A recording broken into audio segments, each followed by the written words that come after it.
Halo Sobat Teknologi, jumpa lagi dalam PodX, podcast berbasis teknologi XR pertama di Indonesia. Special edition hari ini kita kedatangan tamu yang sangat-sangat istimewa.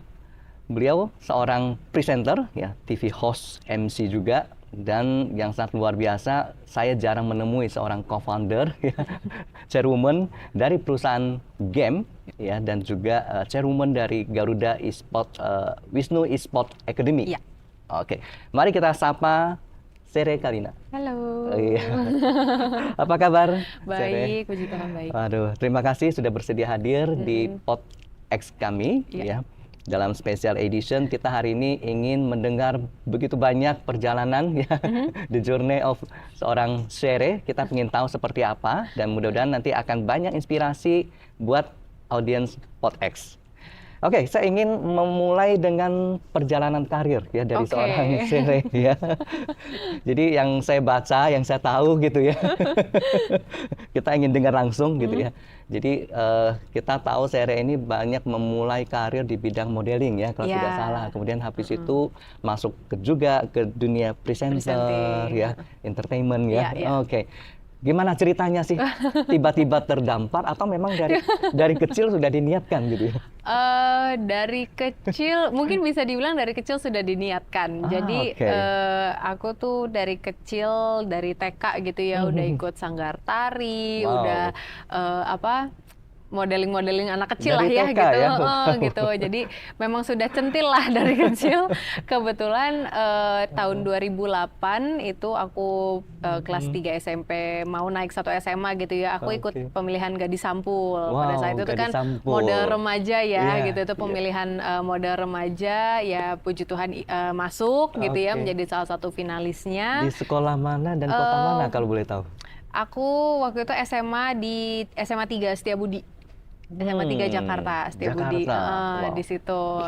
Terus dari Gadis Sampul itu mulailah sering photoshoot ya untuk majalah-majalah remaja lah gitu, di fashion.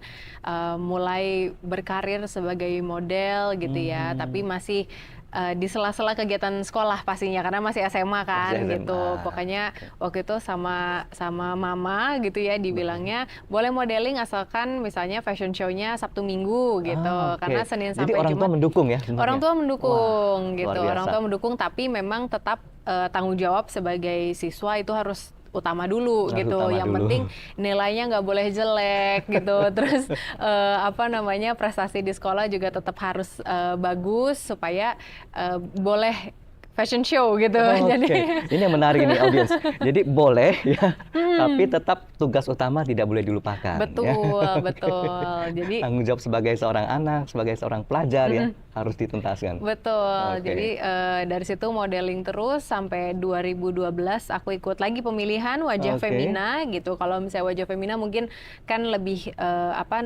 model yang lebih profesional ya, udah bukan remaja lagi nih gitu. Jadi dari situ mulai ikut Fashion Week gitu ya, ikut fashion show mulai lumayan banyak sampai 2015 ikut lagi pemilihan Miss Indonesia. Gitu, agak suka kompetitif ya.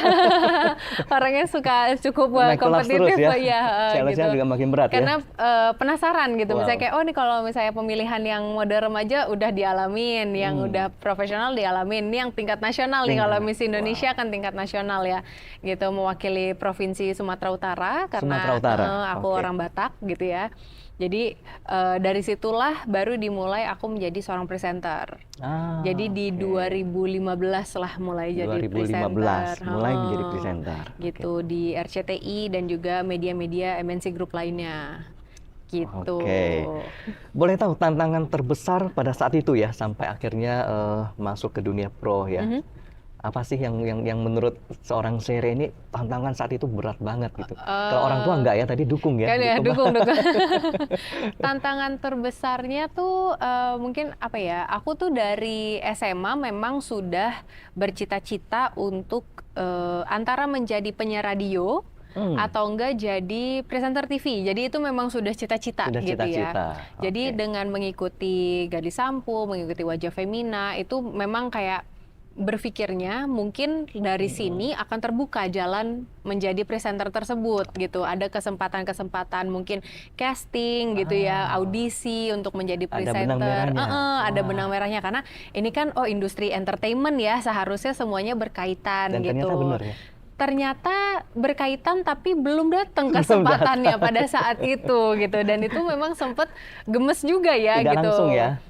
Karena memang ngikutin audisi iya, ikutin casting iya gitu, cuma belum ada yang dapat lah pada saat itu untuk menjadi presenter ya gitu ya, untuk menjadi presenter. Ditunggu-tunggu tahun demi tahun. Tahun demi tahun akhirnya pas ikut Miss Indonesia, karena kan Miss Indonesia itu yayasannya masih di dalam grup MNC ya gitu ya. Jadi mungkin kalau ikut Miss Indonesia bisa nih jadi host di RCTI misalnya gitu ya, karena aku juga lihat dari kayak finalis-finalis Miss Indonesia tahun-tahun sebelumnya banyak juga yang akhirnya menjadi presenter di MNC Group. Ya? Jadi ini mungkin bisa nih dicoba dari sini gitu. Akhirnya 2015 masuk Miss Indonesia, ternyata terbukti begini jalannya. Gitu. Disitulah aku mulai menggeluti penantian yang terjawab. Iya benar. Jadi cita-cita sebagai presenter bisa dibilang sudah tercapai ya, kita mengejar cita-cita yang lain. Tadi sempat cerita ya melalui berbagai casting ya dan seterusnya. Pernah hitung nggak berapa kali ya? Aduh, kayaknya nggak kehitung sih, karena kadang casting itu bisa satu hari 2 casting gitu, 3 casting gitu ya. Aku sih sangat bersyukur karena memang orang tua mendukung ya. Jadi mamaku tuh nganterin gitu ya. Kita pertama castingnya misalnya di daerah Kemang, habis itu kita ke daerah mana gitu. Jadi mama tuh selalu nganterin gitu ya. Walaupun nggak dapet tapi nggak apa-apa gitu, nggak apa-apa. Yang penting casting itu pun juga sebuah pengalaman. Sangat gitu. indah ya. Jadi orang tua justru dukung, memberi semangat juga ya, motivasi ya. Jadi bukannya karena nggak ada karena nggak dapet jadi nggak mau dianterin lagi, enggak. tetap dianterin selama memang akunya pun juga mau gitu. Walaupun pasti ada. Ini yang menarik ya nih audiens. Jadi jangan nyerah hanya satu kali ditolak ya. Betul. Tapi memang daunnya itu pasti ada. Pasti ada gitu. Pasti ya itu manusiawi lah ya. Kita beberapa kali ditolak pasti ada yang mungkin nggak di sini kali aku jalannya atau gimana gitu. Tapi mencari motivasi lagi lah gitu. Mencari motivasi lagi, kita coba lagi sampai ya akhirnya bisa sampai di titik ini. Wah, luar biasa sekali ini. Baik, dari perjalanan karir saya ingin loncat kemudian. Wah, ini bicara sesuatu yang sebenarnya buat saya pribadi juga tidak terlalu mendalami. Jadi, bicara tentang game industry gitu ya. Jadi yang saya tahu memang Sere juga menjadi co-founder ya dan CEO dari Gamecom Indonesia gitu ya. Nah, boleh tahu nggak ini ceritanya gimana nih? Tadi yang dari presenter, dunia entertainment, tiba-tiba masuk ke dunia gaming gitu ya. Kalau kenapa bisa masuk di industri gaming, karena memang dari dulu aku suka main game. Suka main gitu. game? Iya, jadi memang dari dulu gamer nih gitu. Karena sambil nunggu casting mungkin ya? Pada saat itu belum banyak tuh game-game yang di handphone ya kan. Maksudnya mungkin pada saat itu handphone masih kayak gamenya yang Snake atau yang Bounce ya. Masih belum sebanyak sekarang lah gitu. Cuma jadi aku tuh kakak beradik 2 perempuan, jadi kan nggak ada anak laki-laki nih gitu. Papaku tuh kadang suka nggak ada teman main. Akhirnya aku game itu menjadi sebuah media quality time aku dan papa. Itu dari situlah aku sama papa. dari yang main fighting games. Saya makanya agak bingung, 2 bersaudara dua-duanya perempuan tapi kok suka main game gitu. Menurutnya dari mana gitu ya? Iya, karena papaku tuh suka main game, suka ke arcade gitu ya. Jadi sering nemenin kalau misalnya pulang gereja, terus kita ke mall, kita ya quality time-nya justru di situ gitu, main sama papa gitu kan. Jadi dari situ timbullah kecintaan aku sama game. Terus itu menjadi sebuah hobi ya gitu, menjadi sebuah hobi. Ternyata dengan berjalannya waktu, dengan teknologi juga, sekarang ternyata industri game itu menjadi sebuah bisnis yang menjanjikan gitu ya, sebuah industri yang sedang berkembang pesat dan butuh atensi dan juga keterlibatan banyak orang ya untuk membangun industri ini gitu. Mungkin kita lihat yang negara-negara maju gitu ya, mereka mungkin industri gamenya sudah dimulai dari berpuluh-puluh tahun yang lalu, lebih dulu dari Indonesia. Nah sekarang saatnya kita mengejar lah gitu ketinggalannya kita. Belum terlambat ya? Belum terlambat. Oke, baik. Saya juga ingin tahu nih, di Gamecom ini peran Sere kan sebagai co-founder dan CEO ya.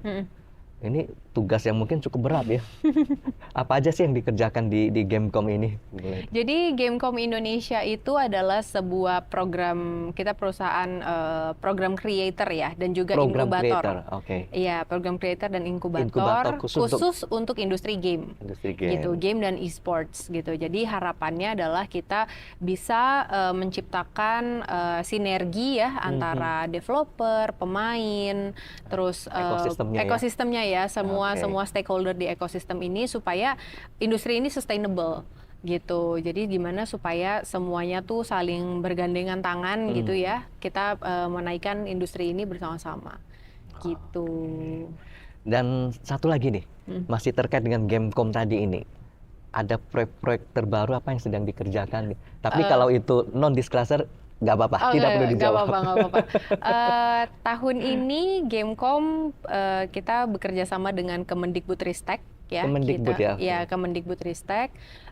Itu kita sudah MOU dengan lebih dari 40 SMK di Jabodetabek untuk melakukan program penyelarasan kurikulum demi meningkatkan SDM dan juga penyerapan tenaga kerja di industri game gitu. Karena kita lihat kan memang industri game Indonesia ini kita tidak kekurangan orang kreatif gitu. Kita tidak kekurangan orang yang capable untuk membuat game gitu ya. Ilmunya ada, teknologinya ada, sudah tersedia, cuma kurang banyak aja gitu. Kurang banyak aja nih talentanya. Jadi ini gaming sekarang masuk ke kurikulum? Iya, kita masuk ke kurikulum. Kita mulai dari vokasi, karena kan mereka kan sudah ada DKV, sudah ada RPL, sudah ada PPLG. Jadi sebenarnya jurusannya sudah ada di situ.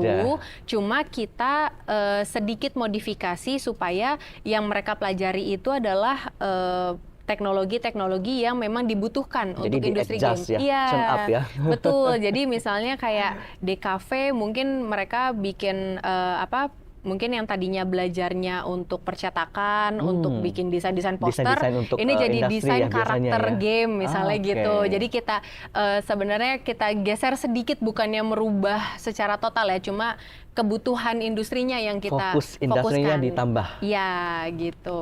Gitu. Terus yang kayak RPL misalnya biasanya bikin aplikasi-aplikasi yang biasa gitu. Ini gimana kalau misalnya programming dan coding untuk game gitu, dengan engine-engine yang khusus untuk game gitu.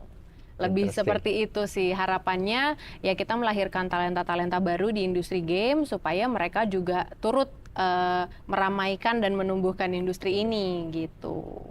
Oke, jadi kita tidak hanya menjadi pengguna, menjadi target market ya. Betul. Tapi ini memang harus ditumbuhkan. Betul. Gitu. Dan itu tidak muncul dengan sendirinya. Iya. Oke, setuju sekali. Wah, luar biasa ini. Nah, saya akan masuk lagi lebih jauh. Tadi di awal saya juga sempat membaca Sere ini juga adalah chairwoman ya dari Garuda Wisnu Esport Academy. Gitu ya. Nah, ini apa lagi nih? Sebenarnya masih sama juga di bidang yang berhubungan dengan gaming atau berbeda? Masih, cuma dari segi timeline mungkin justru awalnya di Garuda Wisnu Esport Academy dulu, gitu. Karena kan kita lihat pada tahun 2015, 2016 itu tren e-sport lagi tinggi-tingginya ya, lagi tinggi-tingginya, lagi banyak kompetisi dan lain sebagainya. Terus kita melihat, oh mungkin kita bisa nih ikut meramaikan gitu ya, kita bikin tim e-sports, kita bikin community gitu ya. Ternyata setelah kita bikin itu banyak sekali PR-PR yang harus dirapihkan gitu. Jadi seperti misalnya kayak pemain-pemainnya ini mereka mungkin dari segi in-game-nya mereka mainnya jago, tapi teamwork-nya mungkin kurang. Ya, atau jadi soft skill pendukung yang kurang dikuasai. Lebih suka solo. Iya, misalnya karena terbiasa main sendiri gitu Iya. kan. Begitu ternyata kita bikin tim e-sports kan harus berlima mainnya gitu atau berempat gitu. Itu kan perlu komunikasi gitu ya kan untuk saling karena kan kalau di game itu kan mereka role-nya beda-beda nih gitu kan. Karakternya ada yang tank, ada yang marksman dan lain sebagainya. Itu kan harus saling berkomunikasi supaya strateginya jalan. Ya Sepertinya kan? kita harus ngundang Coach Shin Oh Tae-yong iya. untuk masuk ke sana ya. Gitu. Kalau Shin Tae-yong kayaknya lebih jago karena dia ngurusnya 11 orang ya. 11 Ini orang 5 ya? orang. 5 orang, wah. 5 orang itu jadi banyak soft skill yang mereka kurang kurang kuasai gitu ya. Makanya akhirnya kita buatlah dari e-sport team ini kita move ke akademi. Di mana di komunitas itu kita setiap minggu lewat platform Discord gitu ya. Itu tuh kita bikin kayak online class gitu untuk sharing kayak tips-tips untuk meningkatkan teamwork atau misalnya membangun chemistry antar pemain itu seperti apa. Disitulah mulainya kita mulai di akademi itu. Kemudian dari situ kita mulai pelan-pelan merambah tuh ke sekolah. Kita bikin ekskul e-sport. Jadi dari anggota komunitas kita masih banyak yang pelajar. Mereka bilang, Kak, boleh nggak kalau misalnya Garuda Wisnu itu bikin ekskul di sekolah aku gitu. Oke, boleh gitu. Itu juga sebuah peluang yang baru ya, yang kita temui gitu ya. Oh, ternyata sekolah cukup welcome ya dengan kemajuan industri ini gitu. Jadi mulai dari kelas berapa kalau bicara sekolah? Kalau misalnya bicara karena kita ekskul ya pada saat itu kan nggak masuk kurikulum. Jadi sebenarnya sih campur mereka ya jadinya karena kan itu kegiatan di luar sekolah jatuhnya gitu. Nah, dari situlah mulai terbuka perjalanan kita bekerja sama dengan sekolah dan lain sebagainya sampai akhirnya programnya Gamecom hadir di sekitar tahun 2019 lah Gamecom. 2019 gitu. ya. Baik. Baik, kira-kira menurut seorang Sere ya, industri e-sport di Indonesia ini ke depannya ini akan seperti apa sih? Kelihatan belum ya arahnya? Sebenarnya udah mulai kelihatan ya. Sebenarnya udah mulai kelihatan industri e-sports dan gaming Indonesia itu potensinya besar sekali. Masih bisa dibilang ini industri yang muda.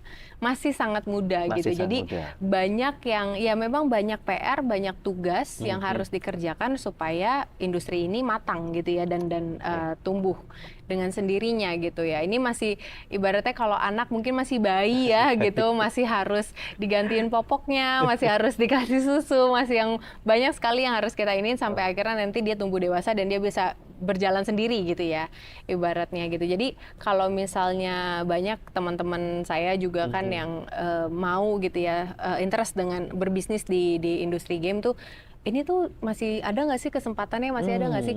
Masih ada banget. Justru masih ada banget. Justru kita memang harus mengajak orang-orang ini, ayo kita sama-sama peduli dengan industri yang ini. Kita besarkan ya. Iya, kita tumbuhkan bersama, kita arahkan bersama supaya makin lengkap gitu ya ini industrinya. Tantangan dan peluang yang ada apa ya? Kalau dari segi tantangan mungkin talenta itu tadi ya, makanya kayak talentnya ya. talent itu gitu. Misalnya kayak kita masih butuh banyak SDM di industri ini yang capable sesuai dengan tugas-tugasnya gitu ya, baik dalam mendevelop game, dalam misalnya membuat tim e-sport atau misalnya sebagai IO gitu ya, IO di acara-acara game, event ya. Dari segi bisnisnya juga publishing, marketing dan lain sebagainya itu kita masih butuh banyak talenta-talenta baru tentunya di situ. Peluangnya sih kalau kita melihat negara-negara tetangga sih ya, misalnya nggak usah jauh-jauh kayak Thailand atau Vietnam itu juga mereka industri gamenya tuh justru mereka mulai lebih terlambat dari Indonesia, tapi sekarang pertumbuhannya lebih tinggi justru dari Indonesia. Jadi ini kan menjadi sebuah perhatian khusus juga ya gitu ya. Maksudnya Indonesia ini udah tahu duluan nih tentang industri game gitu. Tapi kok bisa negara tetangga yang lebih pesat gitu. Jadi ini apa nih problemnya di kita nih apa nih? Kalau bicara positioning Indonesia, skop ASEAN aja deh. Skop ASEAN. Iya. Kalau bicara di industri e-sport dan gaming ini kita nomor sekian. Kalau misalnya dari besaran market ya, kita nomor 1 sih di ASEAN. Market ya, oke. Market size-nya kita paling besar karena bisa dibilang 50% warga negara Indonesia itu main game. Jadi market size-nya itu sebesar itu gitu. Jadi seharusnya kalau misalnya developer Indonesia ini bikin game, harusnya mereka nggak usah takut gitu ya. Ini karena pemain game ini sudah banyak nih yang bisa mereka mereka tangkap gitu ya untuk menjadi usernya gitu. Karena kita walaupun kita punya seratusan juta pemain game, tapi mereka masih mainin game-game asing gitu. Karena kurang banyak game dari Indonesia yang terekspos atau yang mereka ketahui juga. Berarti itu challenge juga ya sebenarnya. Iya, itu ya. Challenge juga. Yang bikin mungkin jago banyak ya. Iya. Tapi memasarkannya. Betul. Kadang kita nggak tahu gitu ya. Oh ternyata game Indonesia tuh ada loh gitu. Oh ternyata ada game yang seperti ini, game yang seperti ini. Itu kadang exposure-nya yang kurang sampai juga. Kurang ya. Oke, baik. Nah, satu lagi terakhir. Kita bicara, ini kebetulan studio kita ini kan menggunakan teknologi XR ya. Menurut Sere, kira-kira peran teknologi XR ini ke depan ya, bisa nggak ya kita kolaborasikan dengan industri gaming, e-sport? Bisa banget. Justru aku sangat tertarik ya saat diundang ke sini gitu kan. Studio XR itu apa gitu kan. Itu juga memang sebuah informasi yang baru juga buat aku. Setelah aku sempat kayak browsing, aku googling sedikit gitu ya. Kayak, oh ini ternyata studionya, wah keren juga ya. Ini sepertinya tuh bisa dimanfaatkan untuk event-event game gitu ya. Misalnya kan ini tadi aku juga sebelum acara ini kan sempat ngobrol-ngobrol ya sama kru yang di sini. Ini tuh studio ini tuh gimana sih cara operasinya dan segala macam. Ini kayak dengan backgroundnya yang kita bisa setting gitu ya. Gitu. Kita misalnya ini sekarang kita ada di atas gedung, terus nanti bisa diganti kita ada di mana gitu ya, misalnya di gunung atau apa gitu. Itu sebuah media yang bisa sangat dimanfaatkan di industri game. Misalnya contohnya kayak kalau game itu kan e-sports itu kan kompetisi ya gitu.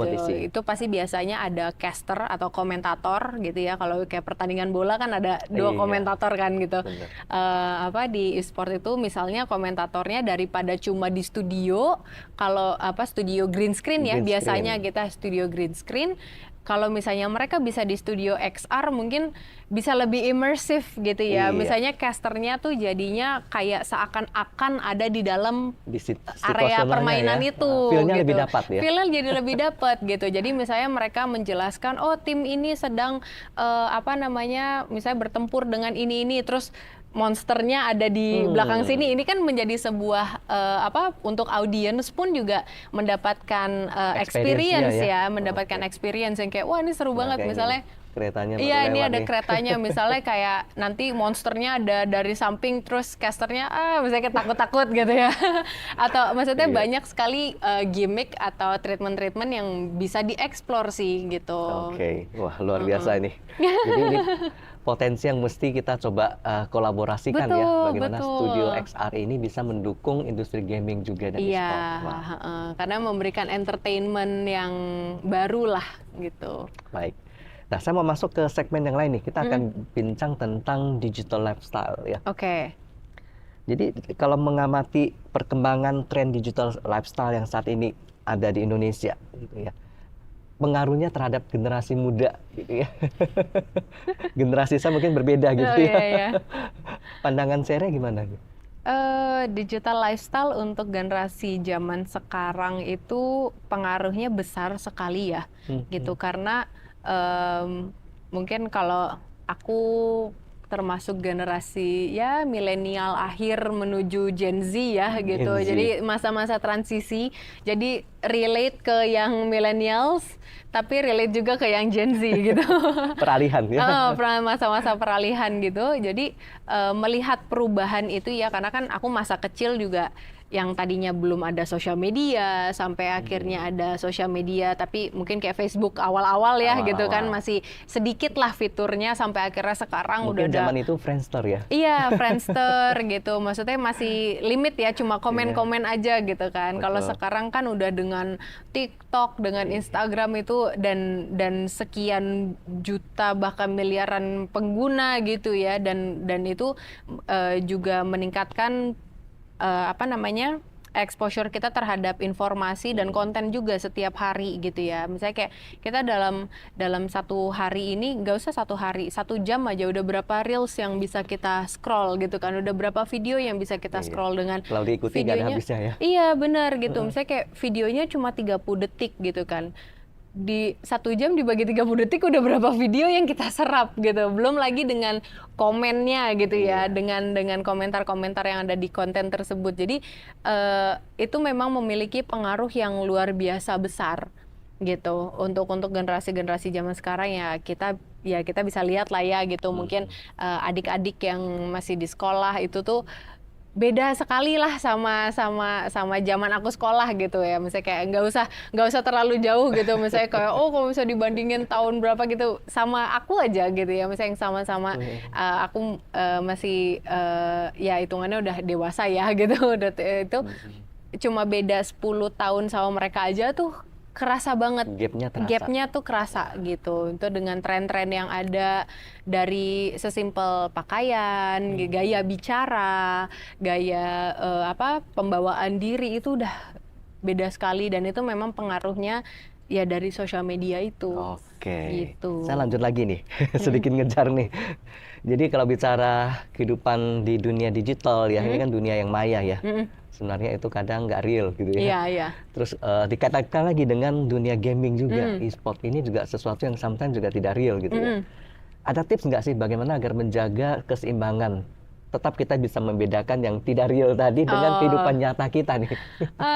Kalau aku sih selalu berpikir apapun yang kamu lihat di sosial media itu belum tentu kenyataannya gitu aja ya. Misalnya kayak foto yang kita lihat di Instagram itu hanya 1 milisecond dari kehidupannya dia gitu. Jadi kalau misalnya aku rasa sekarang juga udah banyak ya video-video di YouTube pun juga yang mengangkat topik itu ya gitu. Kalau gimana sih kontrasnya kehidupan di sosial media dengan kehidupan aslinya, karena yang misalnya kehidupan misalnya di sosial media foto nongkrong sama teman-teman terus habis ngepost terus sibuk pakai handphone padahal tidak ada interaksi, misalnya kan kayak gitu ya. Kita udah banyaklah melihat video-video seperti itu kalau misalnya menurut aku mungkin kembali ke diri kita sendiri ya, bagaimana kita memilah itu.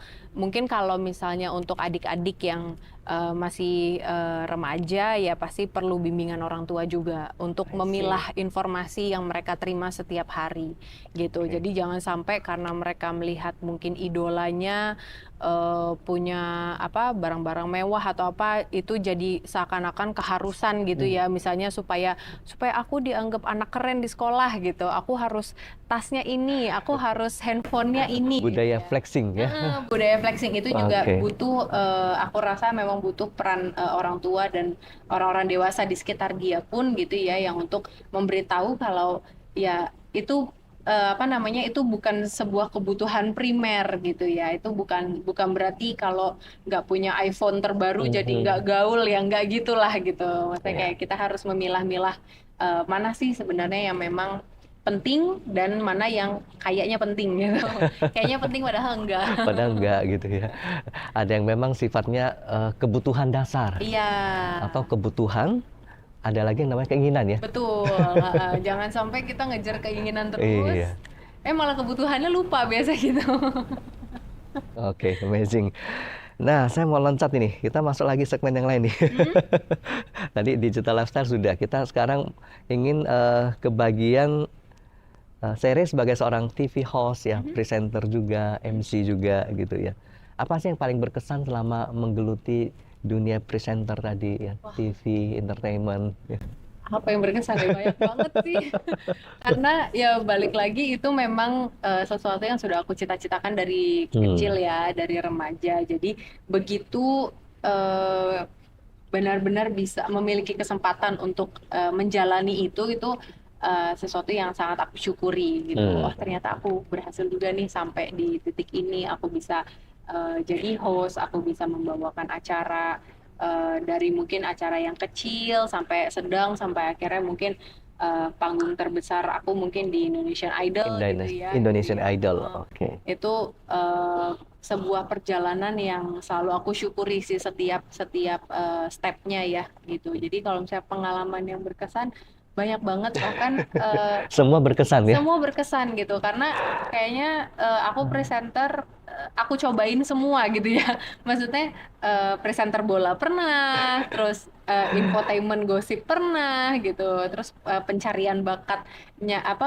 nyanyi gitu ya, pencarian bakat musik pernah, terus yang kompetisi olahraga pun pernah gitu. Jadi semuanya itu aku cobain karena aku juga pengen tahu bedanya tuh apa gitu ya. Ternyata memang semua acara tuh punya kesannya masing-masing gitu. Jadi yang misalnya acara yang rekaman gitu ya, bahkan yang rekaman aja misalnya kita perlu take berulang-ulang karena misalnya teknis gitu, kayak oh tiba-tiba oh mic-nya nggak nyambung gitu ya, jadi kita harus ulang lagi gitu. Atau misalnya program-program yang live gitu ya, gimana supaya kita kan selalu pakai in-ear monitor ya gitu, jadi supaya dari tim produksi tuh bisa komunikasi ke kita gitu ya. Kalau misalnya Indonesian Idol misalnya ada habis pesertanya tampil kan jurinya komentar, kadang kan seru ya juri itu komentar kan, wah saling menimpal segala macam nggak terasa kan time limitnya habis, durasinya habis nih gitu. Itu kadang suka di in ear tuh yang kayak serius sebentar lagi kombrek, serius sebentar lagi iklan, ini tolong dipotong, ini dibatasi, ini jurinya gini. Tapi kita mau motong, mereka gitu kan, lagi-lagi saling timpal-timpalan. Jadi kita juga oh gimana nih supaya kita mencari timing yang pas, jangan sampai terkesan kita memotong pembicaraan secara kasar gitu ya. Jadi tapi juga maksudnya perhatiin durasi juga gitu. Jadi memang di panggung sebesar Indonesian Idol itu dibutuhkan konsentrasi yang tinggi juga gitu. Kita harus tahu skripnya gimana, kita harus membaca situasi di panggung, dan kita juga harus dengar request dari tim produksi juga gitu. Jadi wah kepalanya bercabang tapi harus tetap senyum. Wah.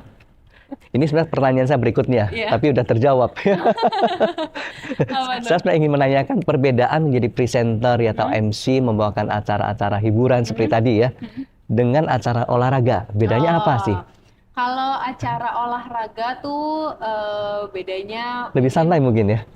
Sebenarnya enggak juga. Tantangannya itu menurut aku gini, kita tuh kalau misalnya waktu itu presenter olahraga misalnya Champions League atau Premier League gitu ya, kan mengikuti jam tayang sana ya. Berarti kan di sini kan jam 1 pagi, jam 2 pagi gitu. Jadi kita standby itu dari jam 11 malam atau dari jam 12 malam untuk make up, untuk persiapan dan lain sebagainya. Jam 1 pagi kita baru on air, itu kan jam tidur ya gitu. Jadi di saat jam tidur itu kita harus konsentrasi penuh membahas persiapan pertandingan gitu ya. Kita kan kalau misalnya pertandingan bola itu kan kita bahas statistik, kita bahas pemain ini performanya seperti apa itu kan butuh konsentrasi gitu. Tapi di saat jam yang seharusnya kita tidur, kadang struggle-nya di situ gitu, melawan ngantuknya gitu. Belum lagi kalau ketemu sama pemain yang namanya tuh agak sulit dibaca. Gitu ya kan, kadang kalau misalnya pemain Eropa itu kan tulisannya apa tapi bacanya apa gitu kan. Itu juga harus dipelajari karena lucunya pada dasarnya aku tuh bukan penikmat sepak bola gitu. Jadi saat aku ditawarin untuk jadi presenter sepak bola, aku tuh nanya balik, kalian yakin nggak kalau aku jadi presenter sepak bola? Karena aku nggak ngerti gitu kan. Aku bukan penikmat sepak bola, aku bukan fans sepak bola pada saat itu gitu kan. Tapi mereka kayak nggak apa-apa, kita percaya kok. Yang penting mau belajar gitu. Oke, ya udah. Aku sih mau aja belajar. Cuma yang penting kamu yakin ya gitu kan. Aku bilang sama produsernya, yang penting Bapak yakin ya kalau misalnya saya jadi presenter gitu. Mohon bimbingannya lah gitu kan.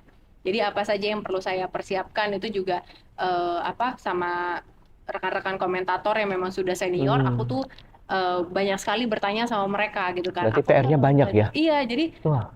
apa untuk kalau misalnya presenter bola itu apa yang harus aku siapkan gitu kan? Oh, kamu harus lihat statistik misalnya setidaknya 5 pertandingan sebelumnya, kamu cari beritanya, kamu cari ininya gitu kan. Wajib hafal nggak nama pemainnya? Sebenarnya mungkin gak diwajibkan, tapi lama-lama hafal. Lama-lama hafal. Lama-lama hafal karena kan diobrolin terus ya, misalnya oh tim Iya. ini ketemu tim ini, nanti pas kapan ada pertandingan tim yang sama lagi gitu ya. Jadi lama-lama hafal sih gitu. Dan Oke. justru karena jadi presenter bola itu, akhirnya aku mulai mengerti kayak oh ternyata nonton bola seru ya gitu. Karena dulu aku nggak ngerti tuh, karena kan itu cowok banget ya, Coba banget. ibaratnya cowok banget gitu. Misalnya papaku atau misalnya saudara-saudaraku yang cowok gitu bisa begadang nonton bola, aku tuh kayak apa sih serunya gitu. Tapi saat dapat kesempatan jadi presenter kayak oh ternyata seru juga, ternyata Wah, nonton bola tuh. I see. Gitu. Oke, the last untuk sesi as TV host dan presenter, ada tips yang bisa dibagikan kepada para audiens PodX ya. Mungkin yang lagi punya cita-cita, passion ingin menjadi presenter juga ya. Tips dari aku yang pasti jangan pernah jangan pernah putus asa ya. Kayak aku Oke. sendiri juga kan aku casting gak cuma 1-2 kali. Perjalanan aku sampai akhirnya menjadi presenter itu butuh konsistensi ya gitu, butuh konsistensi, butuh motivasi yang terus menerus gitu. Jadi jangan menyerah ya. Kemudian butuh motivasi Iya, gitu ya. sama Harus konsisten haus ya. ilmu juga. Haus ilmu, Gitu, mau haus belajar ilmu, terus. ya, mau Oke. belajar. Misalnya kan sekarang kursus public speaking ada banyak ya Banyak, gitu. betul. Misalnya kayak mungkin bisa dicoba atau mungkin kalau misalnya nggak bisa ikut kursus gitu ya, di YouTube juga banyak kok gitu. Kayak teman-teman presenter senior gitu. Belajar otodidak ya. Bagi-bagi tips gitu ya di YouTube atau apa. Sekarang ya ini apa namanya sisi positifnya teknologi ya, sekarang informasi mudah sekali didapat gitu. Iya. Jadi kita bahkan kayak kalau misalnya di Google pun juga ada yang PDF yang buku-buku ini ya, Iya. buku-buku teori komunikasi Betul. misalnya, itu juga bisa diakses gitu, nggak harus beli bukunya mahal-mahal gitu. Misalnya ada yang versi PDF-nya dan lain sebagainya. Itu belajar bisa dari mana aja lah sekarang gitu. Yang penting kitanya mau belajar. I see. Wah, amazing. Segmen terakhir ya. Kita ingin mendengar dalam perjalanan seorang Shere gitu ya. Journey-nya udah rasanya cukup panjang ya sampai hari ini nih. Siapa sih yang menjadi inspirasi terbesar gitu ya? Inspirasi terbesar, jadi kalau untuk presenter ya, Iya. yang bikin aku bercita-cita jadi penyiar radio atau pembawa acara itu Mbak Najwa Shihab. Wah, Aku pertama lihat dia di TV, bagaimana perjalanan beliau di Metro TV ya, Najwa saat ya, itu ya, Mbak dari Nana ya, reporter oke. sampai beliau seperti saat ini gitu ya. Sampai sekarang itu menjadi inspirasi terbesar aku sih gitu. Aku Wow. kayak wah, aku pengen jadi sosok yang menginspirasi seperti Mbak Najwa gitu. Sampai Oke. sekarang aku belum kesempatan untuk ketemu Mbak Najwa Mbak gitu Najwa ya. Itu mungkin kalau ketemu aku wah langsung Nanti kita colek ya, Mbak Najwa. iya, itu kalau sosok yang inspirasi sih, aku I look up to her very much gitu ya. Oke. Gitu, itu yang menjadi motivasi aku juga lah gitu. Gitu. Aku pengen jadi presenter yang impact-nya tuh seperti Mbak Najwa gitu. Itu juga yang akhirnya membuat aku pun juga memilah-milah pekerjaan juga gitu ya kan. Itu kayak kadang tuh aku tuh suka mikir gini, kira-kira Mbak Najwa kalau ditawarin ini dia terima nggak ya gitu. suka aku Menjadikan beliau sebagai role model ya. Kira kalau ini Mbak Najwa mau ambil nggak ya programnya gitu, atau Mbak Najwa kira-kira mau coba nggak ya programnya Sampai gitu. segitunya, wah. Sampai itu karena dan kadang juga aku misalnya menerima pekerjaan, kira-kira di acara ini aku bisa nggak ya ketemu Mbak Najwa gitu, kayak benar-benar mengidolakan sampai sebegitunya ya. Wah. Gitu, karena ya beliau inspirasi yang luar biasa lah menurut saya. Oke. The last ini, nah ini kita pengen dengar nih pesan motivasi ya buat para audiens yang ingin terjun ke dunia e-sport dan gaming, industri kreatif. Motivasi atau tips dari aku, persiapkan mental kalian. Wow. Ya, persiapkan mental kalian karena Yang aku lihat khususnya di dunia e-sports ya, karena kan sekarang pemain game itu nggak kenal batas umur ya, Nggak kenal gitu. batas umur, iya. Anak SD pun juga jago main game, Banyak ya udah kan? jago. Gitu. Oke. Dan mereka tuh banyak yang bercita-cita untuk mau jadi atlet e-sports atau mereka pengen punya tim e-sports sendiri atau berkarir lah di dunia e-sports gitu ya. Pesan aku selain sama kayak yang tadi harus konsisten, harus mau belajar, harus humble juga ya, humble juga. Tapi yang penting itu juga persiapkan mental kalian karena saingan kalian tidak sedikit ya gitu. Jadi persaingan itu akan sangat ketat.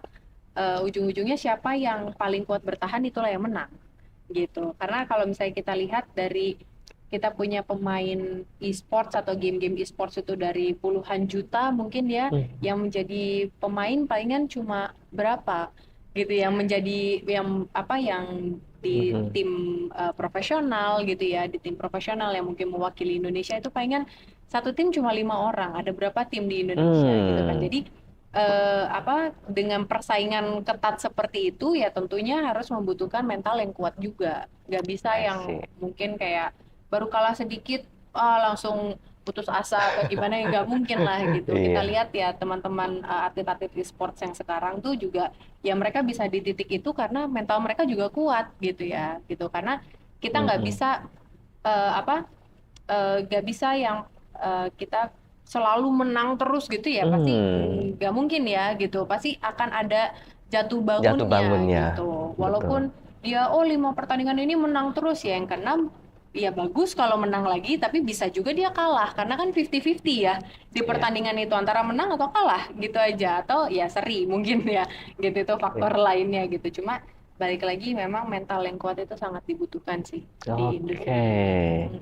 Dan untuk menutup segmen ini kita ingin berikan satu lagi tips mungkin ya dari Sere untuk yang tertarik tadi ya pingin join ke akademi ya. Kira-kira bisa menghubungi siapa, persyaratannya seperti apa gitu ya. Oke. Untuk program-programnya Gamecom dan juga Garuda Wisnu bisa diikuti di Instagram kita ya, Gamecom ID, di IG dan juga garudawisnu.id. Kalau misalnya mungkin kalian ingin sekolah kalian, kita lebih fokusnya ke sekolah ya soalnya ya gitu. Misalnya sekolah kalian pengen ada ekskul e-sports atau misalnya mungkin ada penyelarasan kurikulum juga gitu ya, bisa mungkin hubungi ke kami gitu ya. Kami dari sekolah ini nanti kita akan sama-sama cari inilah gitu, kira-kira pasti ada solusinya. Solusinya untuk kita bekerja sama gitu. Dan dengan teknologi sekarang kan mungkin bisa online juga ya. Jadi walaupun kita base-nya di Jakarta, mungkin teman-teman yang di luar Jakarta pun jangkauannya bisa seluruh Indonesia. Jangkauannya bisa, mungkin kita kelas online atau mungkin kita bikin acara khusus gitu ya ke daerah, misalnya ke Bali gitu, atau misalnya ke Sumatera gitu ya, misalnya kayak kita bikin acara khusus gitu ya. Kenapa enggak gitu, kalau misalnya memang demand-nya ada di sana gitu ya, dan memang untuk kepentingan industri juga, menurut aku sih why not ya gitu. Baik, jadi itu menutup segmen kita hari ini ya, episode PodX bersama tokoh yang sangat multi talent ya, sensasional menurut saya, dan kita mendapatkan kehormatan hari ini bisa ngobrol dan mendapatkan begitu banyak tips pencerahan dari seorang Sere Kalina. Thank you, jumpa lagi dalam episode PodX yang akan datang. Terima kasih. Thank you, makasih banyak.